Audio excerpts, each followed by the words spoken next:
Millet Marvels, changing the way world eats by Tenali Double Horse. అదుపు తప్పి school పిల్లలతో వెళ్తున్నటువంటి ఓ ప్రైవేట్ స్కూల్ బస్ రెండు తాటి చెట్ల మధ్యకు వెళ్ళి ఇరుక్కుపోయింది.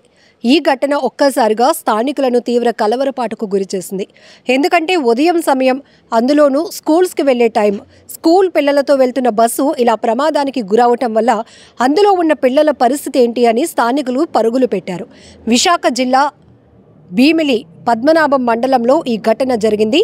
పద్మనాభం మండలం కృష్ణాపురానికి చెందినటువంటి spring field private school bus ఒక్కసారిగా ఇలా ప్రమాదానికి గురి కావడంతో పాటు ఒక పెద్ద తాటి చెట్టును ఢీకొని రెండు తాటి చెట్ల మధ్య ఇరుక్కుపోవడం వల్ల అందులో ఉన్నటువంటి పిల్లలు చాలా భయంతో అరుపులు పెట్టారు. దాంతో స్థానికులు పరుగులు తీసి మరి అక్కడ ఉన్నటువంటి పరిస్థితిని ఇమీడియట్గా లోపల ఉన్నటువంటి పిల్లల్లో ఒక్కొక్కరిని బయటకు దించి పంపించారు. ఆ తర్వాత ఈ కొంచెం డౌన్లో ఉన్నటువంటి రెండు తాటి చెట్ల మధ్య ఈ బస్సు ఇరుక్కుపోయింది. దాన్ని బయటకు తీయడం చాలా కష్టమవుతోంది. క్రెయిన్ సాయంతో గనుక బస్సును అయితే గనుక బయటకు తీయగలరు, లేదు అంటే చాలా కష్టం. సో ఇక్కడ స్థానికుల డిస్కషన్ కూడా మీకు ఆడియోలో వినపడుతోంది.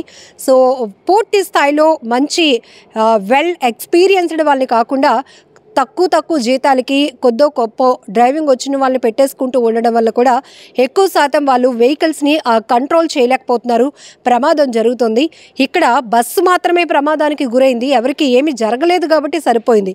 అందులో చాలామంది పిల్లలు ఉంటారు, డ్రైవర్, అలానే వాళ్ళ పరిస్థితి ఏంటి, ఒకవేళ ప్రమాదం పెద్దదైతే గనుక పిల్లల పరిస్థితి ఏంటి, తల్లిదండ్రులు ఎంత విలవిల్లాడిపోతారు ఒకసారి ఊహించుకుంటేనే.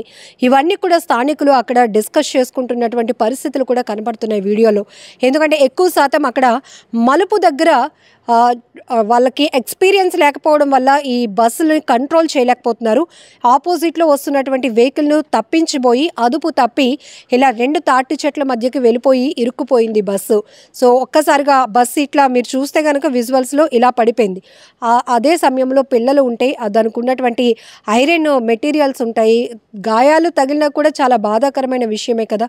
పిల్లలు మళ్ళీ ఇలాంటి స్కూల్ బస్సు ఎక్కాలంటేనే వాళ్ళు భయపడిపోయే పరిస్థితులు ఉంటాయి. ఏదేమైనా ఒక్కసారిగా పెద్ద ప్రమాదమే తప్పిందని చెప్పాలి. ఆ సమయంలో స్థానికులు రెస్పాండ్ అయిన విధానం మనం మాట్లాడుకోవాలి.